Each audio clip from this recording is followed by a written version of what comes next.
Bom dia, Felipe. Bom dia a todos os ouvintes da Guaíba. Grande alegria estar de volta falando com tanta gente que tem formação política diferenciada no nosso país, fruto especialmente de programas como esse de vocês, Felipe. Há alguns dias, Traz a informação e libera ao nosso ouvinte para que ele chegue às suas conclusões. há alguns dias nós conversamos aqui, naquele momento, Fábio Marçal, direto de Brasília, informava que o senhor poderia estar sendo indicado, naquele momento, para o Ministério do Turismo. O senhor disse, olha, turismo não parece aí uma área que seja da minha afeição, né? Eu tenho algumas obrigações com o partido, a Fundação Ulisses Guimarães, tenho todo um programa a ser seguido. E aí o senhor deixou em aberto. Secretaria da Aviação Civil, essa não teve como recusar? Então, veja, a presidente, vamos começar pela presidente, porque agora, naturalmente, ninguém é nomeado ministro sem a predileção da presidente, sem ela optar pela pessoa, né? Ninguém pense que se faz ministro contra a vontade do presidente, não existe, né? A primeira pessoa é a presidente. A presidente, ela, nas oportunidades que tive contato com ela sempre mostrou, durante a campanha, depois da campanha, mostrou, assim, um carinho, um respeito pela forma com que eu trabalhei representando o PMDB em todo o Brasil, na campanha que era dela para a presidência da República e do Michel para vice-presidente. Então foi um processo de construção, de mútua confiança e afeição, que às vezes a gente tem afeição para trabalhar numa determinada empresa, pensar vocês assim como jornalistas, né? Tem afeição para trabalhar na empresa e por razões mil não acontece que a gente vai trabalhar nela. Nesse caso, a presidente pediu ao presidente Michel que gostaria de contar comigo no governo. E aí o presidente Michel me falou sobre o assunto e eu disse para ele, olha, tu conhece, eu não sou coringa para todas as áreas, eu tenho algumas áreas que eu tenho afinição, até por meu perfil pessoal. Então. Aí a presidente, o partido gostaria que eu fosse para o Ministério do Turismo. Ocorre que o que espera de mim o partido e o que espera de mim o governo. Eu tinha como ministro dos Transportes um perfil eminentemente tocador de obras. Uhum. Durante a campanha, e quem conhece a minha forma de agir, sabe que eu coloco objetivos e vou atrás, né? E isso a presidente acha que nesse momento é muito importante no campo da infraestrutura. E a aviação civil, especialmente o programa de aeroportos regionais, é um programa que precisa, segundo ela, urgentemente de um incremento que seja tocado com velocidade. O ministro Moreira preparou esse trabalho, diga-se a bem da verdade, o grande mérito é dele, o trabalho está pronto, planejado, tem recurso, tem escolhido já os 270 aeroportos no Brasil. Quer dizer, falta agora, neste momento, efetivamente iniciar esse processo. E é o que a presidente ponderou, o presidente Michel, e ele, e ela, e o próprio Moreira acabaram me convencendo que eu deveria dar uma contribuição e, mais do que isso, nesse ministério, ao invés do turismo, que a bancada, em princípio, imaginava que eu poderia servir melhor. Se fosse Ministério do Turismo, o senhor preferia ter ficado no partido? Veja, tem algumas coisas que a gente tem que ter assim, bastante discernimento, né? Toda a propalação do governo, especialmente da área econômica, é que nós vamos ter que dar uma apertada no cinto, né? Uhum. E quando se aperta cinto, tem algumas coisas que são indispensáveis e elas vão continuar, os chamados programas sociais, os investimentos mínimos da infraestrutura, uma vez que o país depende fundamentalmente da exportação de commodities ou então da viabilização da exploração das commodities dentro do território nacional, isso precisa de infraestrutura. Então, infraestrutura e investimentos sociais o governo terá que manter de qualquer forma.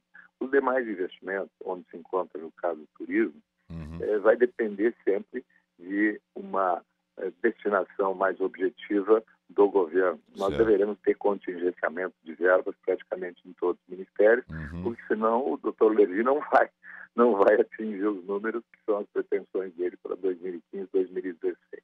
Resumo da história.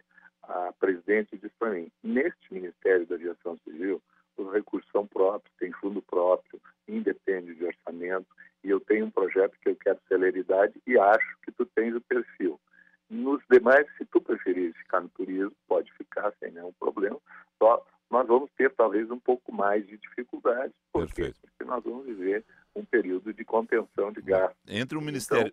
Então, entre o Ministério com o dinheiro e com objetivos de tocar a obra e outro Ministério onde poderia ter contingenciamento forte, aí claro que não tem nem dúvida, não há dúvida nenhuma sobre o que escolher, né?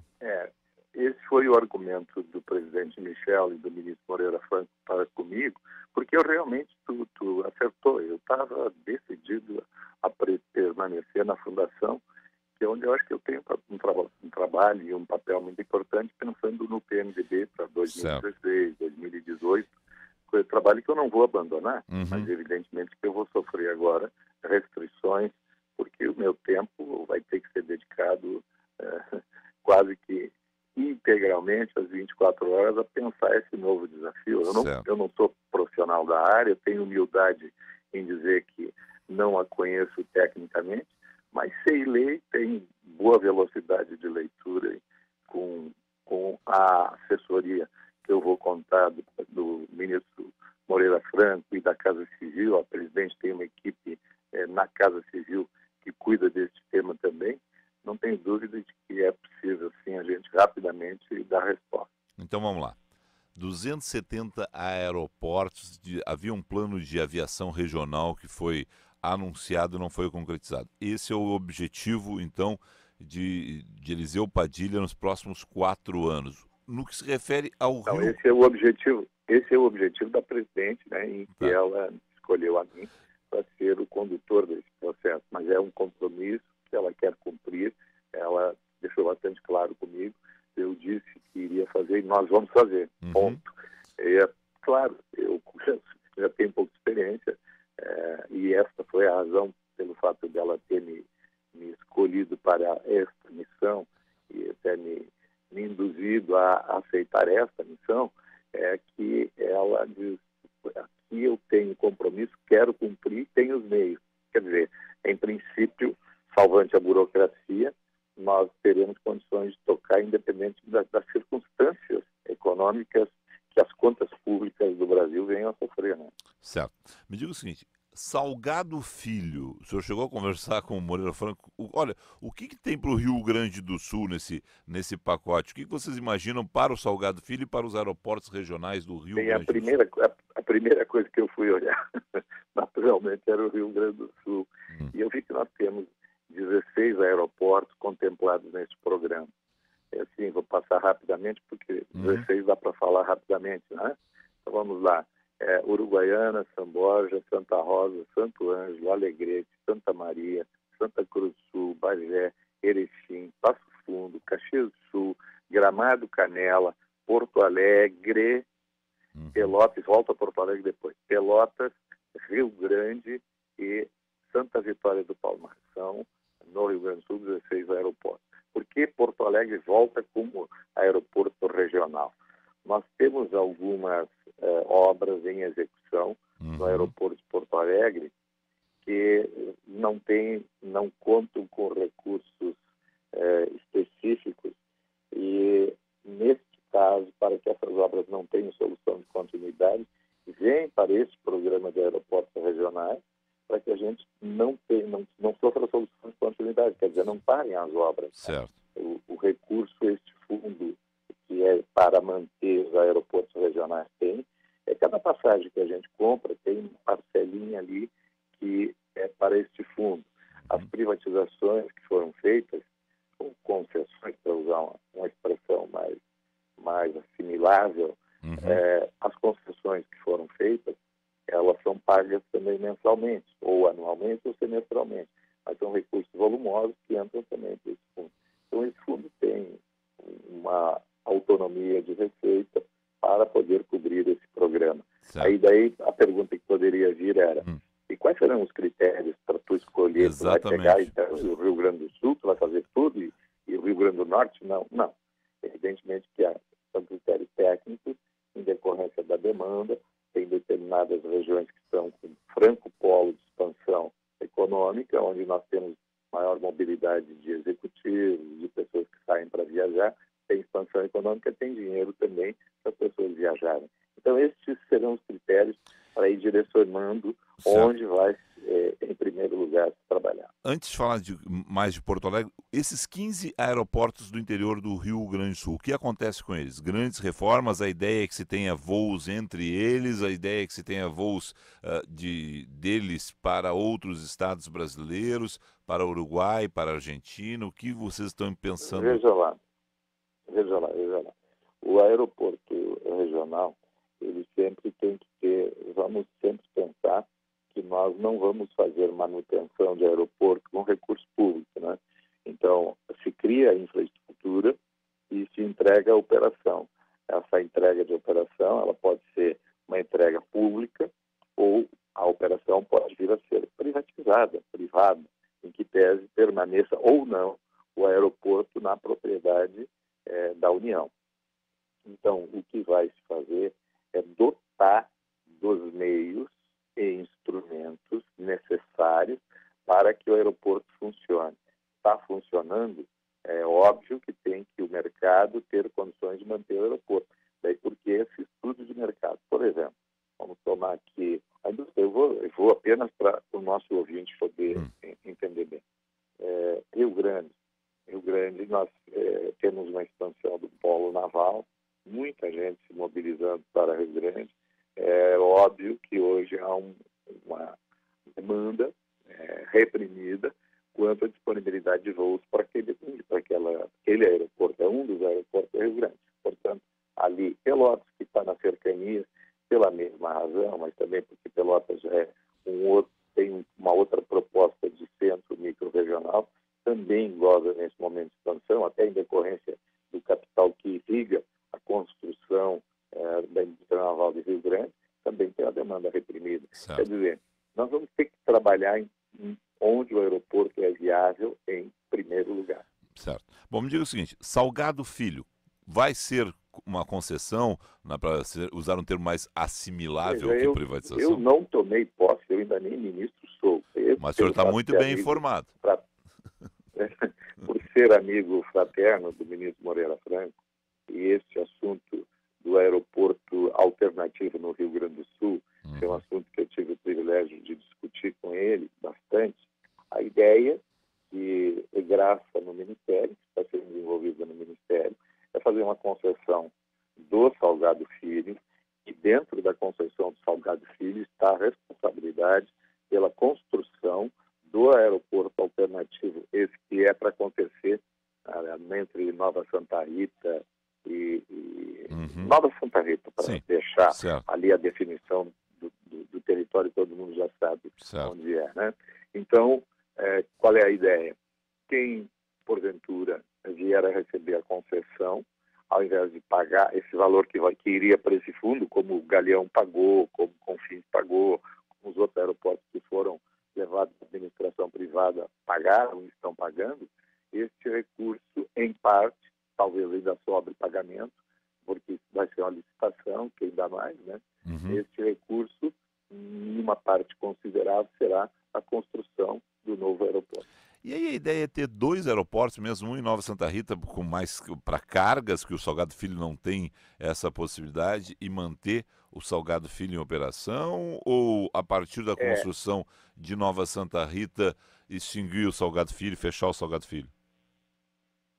Não, fechar não. A ideia, pelo menos a ideia que foi vendida ao governo por lideranças aqui do Rio Grande do Sul, e o próprio governo do estado já a havia encantado, é que lá deveria construir um aeroporto que fosse predominantemente de carga, mas também operasse com passageiros, mas uma pista de larga extensão para que pudesse ser um aeroporto que servisse de hub-port, quer dizer, ele é de concentração e desconcentração de carga que pudesse estar sendo dirigida não só aqui para a ponta da América, mas inclusive pudesse pensar em outros continentes por aqui o trajeto fosse mais rápido, né? Com um aeroporto grande, para carga. e nós podermos ter uma rota alternativa, ao invés de sempre termos que sair na travessia do Atlântico para depois Sim. nós poder pensar ou então ir na direção do território dos Estados Unidos, para depois pensar em ir para outros continentes. Certo. Bom, e isso tem prazo? Quais são os prazos que vocês trabalham? Veja, com relação vamos separar, né? A presidente me disse, Padilha, prioridade são os aeroportos regionais. O Brasil está se interiorizando, nós temos hoje um crescimento muito grande em todas as regiões do Brasil, por vários fatores, mas se tomares o centro-oeste e o norte, são fronteiras que se abrem com uma renda muito grande, uma grande valorização das áreas de terra, da propriedade imobiliária, tem muito dinheiro circulando. Onde tem dinheiro circulando, o avião é a forma de transporte mais rápida, mais barata e mais procurada. Portanto, não há dúvida nenhuma de que este é o fator primeiro. Depois, nós vamos ver, não tem só o Salgado Filho, nós temos aí uma série de aeroportos que nós temos que ver se vamos manter eles sendo operados pela Infraero ou se vamos transferir também para o setor privado. Mas isso ainda é um problema. Vou repetir mais uma vez, eu não sou ministro ainda, fui convidado, está oficializado. O senhor está muito bem informado. Nem entrei dentro do Ministério. É que, primeiro, eu estou em Brasília há muitos anos, sei das coisas que devem andar na ordem do dia. Segundo, eu sou amigo fraterno. A coisa mais difícil para mim, emocionalmente, foi aceitar ir para um ministério que estava sendo tão bem conduzido, aliás, é tão bem conduzido por um amigo fraterno. Nós estamos juntos nesse processo em Brasília há 20 anos. O Moreira é do nosso grupo fundador, que deu vários ministros, que deu vice-presidente da República e que tem o controle do partido há mais de 20 anos em Brasília. Quer dizer, é difícil, muito difícil. Mas ele foi a pessoa que me convenceu. Ele que disse, se é que eu vou sair daqui, desse lugar, a pessoa que tem que vir para cá é tua, então... E daí me deixou sem alternativa. Perfeito. Bom, estamos conversando com o deputado federal Eliseu Padilha, futuro ministro da Aviação Civil. 6 ministérios garantem que tamanho de fidelidade do PMDB no Congresso Nacional. O PMDB finalmente vai votar em bloco, unido. É essa mensagem que vocês passam para a presidenta Dilma, porque o PMDB, nesse momento, está maior que o próprio PT dentro do governo. Veja, não, o PT é muito maior. O PT tem mais de uma dezena de ministérios importantes, e é compreensível. É o partido líder da aliança, né?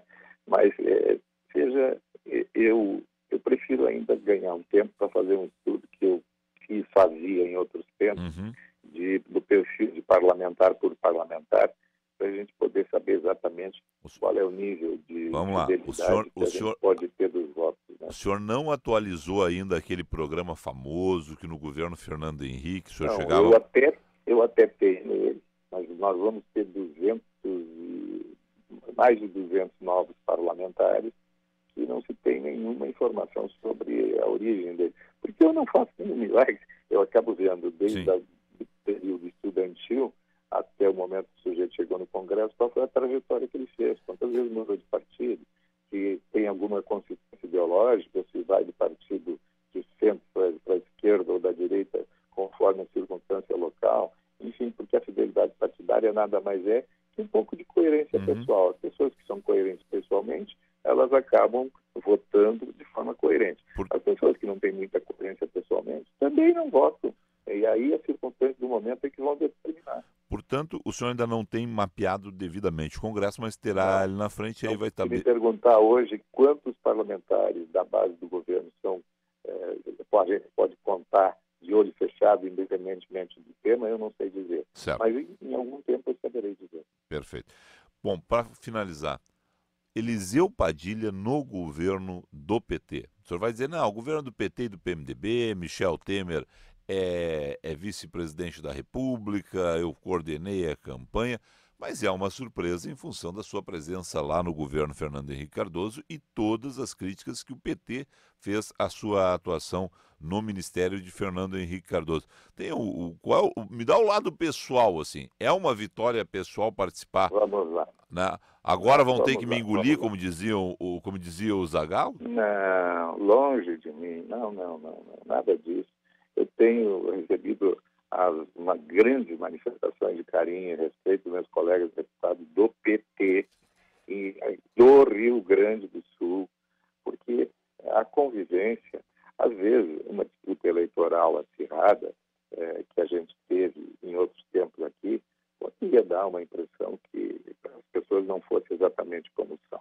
A convivência pessoal mostra como é que as pessoas são. Nós convivemos, os mais antigos aqui, há 20 anos, outros 16, outros 12, outros 8, mas todos já me conhecem e eu os conheço também muito bem. Então, eu tive sempre grandes manifestações de carinho e respeito. Agora, eu sou um homem que tem lado, sempre, sempre. Eu não sou homem de cima de muro. Ninguém mais vai me ver fazendo graça por um lado e estando do outro. Isso não existe.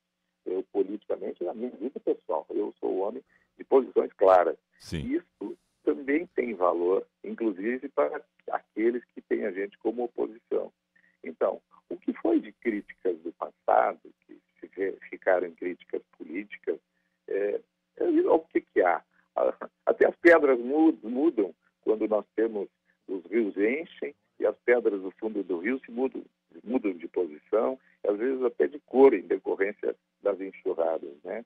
A vida e a convivência, as circunstâncias sociais, no caso da política, faz com que as pessoas também possam ter visões diferentes. Eu não mudei minha posição política, eu sou fundador do MDB, do PMDB. Sim. Meu partido tem fez uma aliança, aderiu à aliança, eu olhei o programa, eu analisei o que seria o papel do meu partido, achei que era compatível com a sua história e defendi de olhos fechados o que era a posição do meu partido, que era defender a aliança e a presidente Dilma. Então, nessas condições, eu me vejo absolutamente à vontade e mais.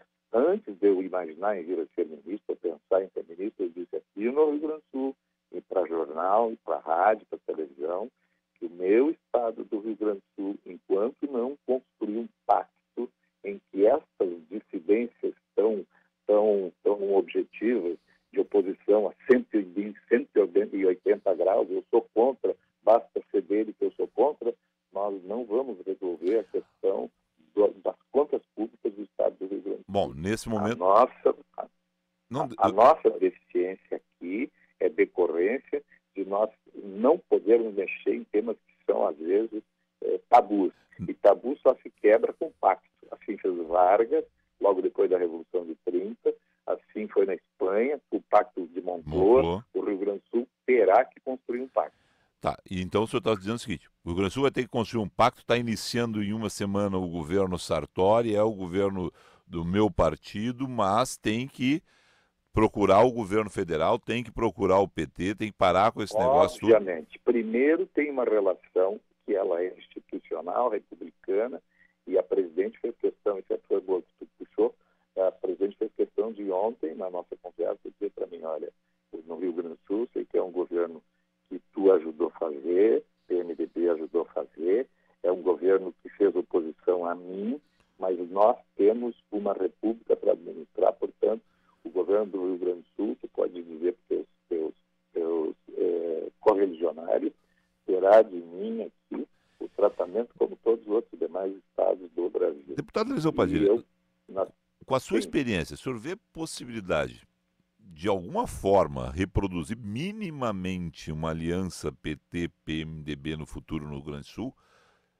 Porque vejo com total possibilidade. E vou explicar.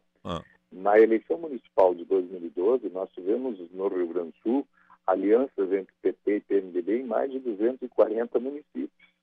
Seguramente vai crescer nesta eleição. E isso é a base para que no futuro a gente tenha no governo do Estado uma aliança, e aí sim, com essa possibilidade de nós rompermos com estes tabus que estão fazendo com que as nossas contas públicas apresentem déficit desde a década de 70. Para ser mais objetivo, o governo que operou com superávit por inteiro foi Euclides Truquet, de 1970. Meu irmão, daí em diante, sempre devendo. Imagina se isso fosse uma empresa privada, quantas vezes já tinha quebrado. Uhum. Bom, portanto, o senhor vai trabalhar nessa aproximação PT-PMDB em nível de Rio Grande do Sul, que aqui a gente sabe que é complicado, mas o senhor vai trabalhar nisso. Não, eu penso que o Rio Grande do Sul tem testemunhos históricos, e citei o Vargas, né? Mas de líderes políticos de rara lucidez política. E quando o interesse da sociedade está em jogo, e este é o maior interesse, os políticos só existem para promover a felicidade da população, senão não precisa de político, eu penso que a gente não pode renunciar ao dever de propiciar maior felicidade aos gaúchos. Se isto passar por um pacto, por que não devemos fazer o pacto, sim. Tá. E o senhor vai trabalhar para isso? Estou já trabalhando por isso. Tá bem. Uma última questão, né? Tudo isso, em quanto tempo? O senhor não colocou tempo nessa questão, principalmente do Salgado Filho. O senhor falou da aviação regional, mas vamos lá, é um ano, Deixa eu tomar posse. Mas é um ano, e é 2 anos? E aí eu vou dar uma olhada, assim, como é que está o cronograma, em decorrência, porque tem critérios, tá. Não é? O Padilha chegou lá, agora ele é gaúcho, tudo no Rio Grande do Sul, nada no outro lugar. Claro que não. Nós temos que ter critérios que vão direcionar as demandas. O dinheiro existe, a presidente fez questão de me dizer isso várias vezes ontem, o dinheiro existe, apenas, é óbvio, a gente tem que ter os programas a ponto de chegar no objetivo que ela propôs. E nas crises, a crise da Petrobras lhe preocupa de que forma dentro de um problema. governo? Para a aviação civil, zero, nada. Porque eu tenho autonomia. Mas em termos de governo, não, em termos de governo. Tem recurso próprio, ela não depende. Em termos de governo? Claro que aí sim, nós temos... Veja, nenhum governo poderia dizer que a questão da Petrobras não preocupa muito a gente mesmo, a presidente mesmo entrevista. Só que as crises existem para serem superadas.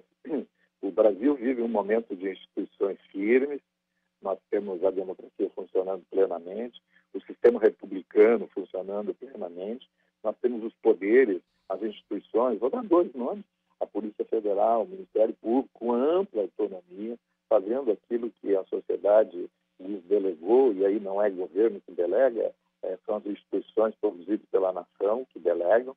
Então, eu tenho tranquilidade absoluta. Tem dificuldade, existe até uma crise política em decorrência de envolver dirigentes de uma grande empresa estatal. Claro que tem preocupação, sim. Quem negar essa preocupação não está sendo realista, mas se existem problemas, eles existem para serem superados e serão superados. Então, não tenho dúvida. Eu não sei com que velocidade e não sei também nem a forma, mas nós temos instituições capazes de resolver todas as questões. Os seus processos no Supremo Tribunal Federal, todos eles já estão extintos? Tem algum ainda em aberto? Deixa eu te ajudar aí, por favor. O senhor é um homem bem informado. Eu nunca tive processo no Supremo Tribunal Federal. Sabe por quê? O que havia era uma investigação. Perfeito. Tá, não era. Tinha investigação da chamada Operação Solidária, que começou com um inquérito, depois este mesmo foi desmembrado em 5. Este foi anulado, logo, se eu derrubo o tronco, os galhos todos caem, né? Mas terça-feira da semana passada, o último galho caiu também, foi arquivado o último deles, não existe nenhum. Eu usei o termo errado mesmo, investigação e não processo, tá certo. E a última pergunta vem do Rogério Mendelski por Torpedo.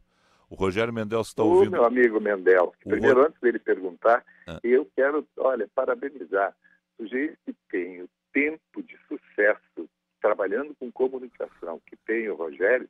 Eu depois quero fazer uma consulta com ele, quero aprender um pouco, porque esse tem a ensinar. O Rogério Mendelski manda por Torpedo, ele está nos ouvindo em casa, ele manda por Torpedo o seguinte: o senhor continua cantando Lupicínio Rodrigues como o senhor cantou em Tóquio, Lupicínio Rodrigues, para uma audição de brasileiros e japoneses. Ô, Rogério, grande amigo, um grande abraço. E veja, nós, Alceu Colares, governador, e o presidente da FAMUR. E a província de Xiga, no Japão, tinha, não sei se ainda tem, presumo que tenha, um tratado de Estado-irmão com o Rio Grande do Sul. Tem, ainda E tem. nós fomos numa viagem em que foram vários profissionais, o João Rogério, um deles, da imprensa, e representantes da sociedade gaúcha.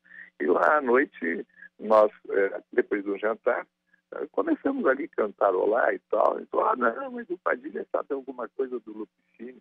E eu não esqueci, até aprendi algumas músicas mais, viu, Rogério? Qualquer hora dessa, nós nos encontramos aí em Viamão e vamos bater um papo e, quem sabe, retomar um pouco do Lupicínio. Deputado Eliseu Padilha, obrigado ao senhor aí, um bom trabalho. E olha, a gente está na torcida aí pelo Salgado Filho e pelos aeroportos regionais gaúchos. A gente sabe que o senhor é ministro de todo o Brasil, mas a gente está de olho, desta vez, nos nossos aeroportos aqui. Um bom dia de trabalho para o senhor aí em Brasília, um Feliz Natal.